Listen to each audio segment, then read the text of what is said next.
সংহতি সংঘের পক্ষ থেকে আপনাদেরকে 163তম রবীন্দ্র জয়ন্তী উপলক্ষে আমাদের যে অনুষ্ঠান করা হয়েছে আজকে আপনারা এসেছেন, আপনাদের নিউজ চ্যানেলকে এবং সমগ্র ত্রিপুরাবাসীকে অসংখ্য অসংখ্য ধন্যবাদ। আমি বলতে চাই আমরা প্রত্যেক বছরের নেই এই বছরও 163তম রবীন্দ্র জয়ন্তী উদযাপন উপলক্ষে এখানে আজকে দেখতে পাচ্ছেন কচিকাচাদের মধ্যে বসে আঁকো প্রতিযোগিতার আয়োজন করেছি।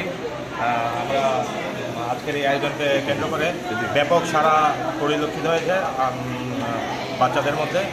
তো তাছাড়াও আমাদের এই 2-3 দিন ব্যাপী আমাদের অনুষ্ঠান রয়েছে। মূল অনুষ্ঠান আমাদের 25শে বৈশাখ অর্থাৎ 8ই মে বুধবার সন্ধ্যা 6টা থেকে আমাদের রবীন্দ্র জয়ন্তী যে মূল অনুষ্ঠান ওটাতে রবীন্দ্রসঙ্গীত, রবীন্দ্র নৃত্য, তাছাড়া এলাকার বড় জ্যেষ্ঠদের মধ্যে ওদেরকে সম্মান প্রদান করা হবে ক্লাবের পক্ষ থেকে। আমি আপনাদের মাধ্যমে রবীন্দ্র জয়ন্তী উপলক্ষে ত্রিপুরাবাসীকে 163তম রবীন্দ্র জয়ন্তীর অসংখ্য অসংখ্য ধন্যবাদ এবং অভিনন্দন জানাচ্ছি।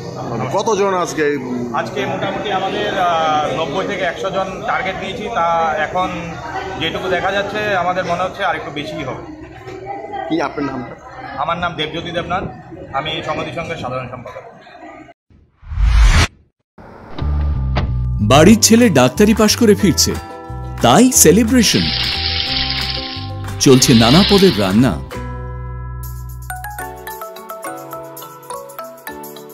শেফদের পছন্দ সিস্টার মশলা, যা মডার্ন টেকনোলজি এবং স্বাস্থ্যসম্মত। টেস্টিও। ইনি ডক্টর না সিস্টার? সিস্টারের রান্না প্রতি পদে স্বাদের বাহার, মন চাই ফিরে ফিরে খেতে পারবা। সিস্টার নিশ্চিন্তের প্রতীক।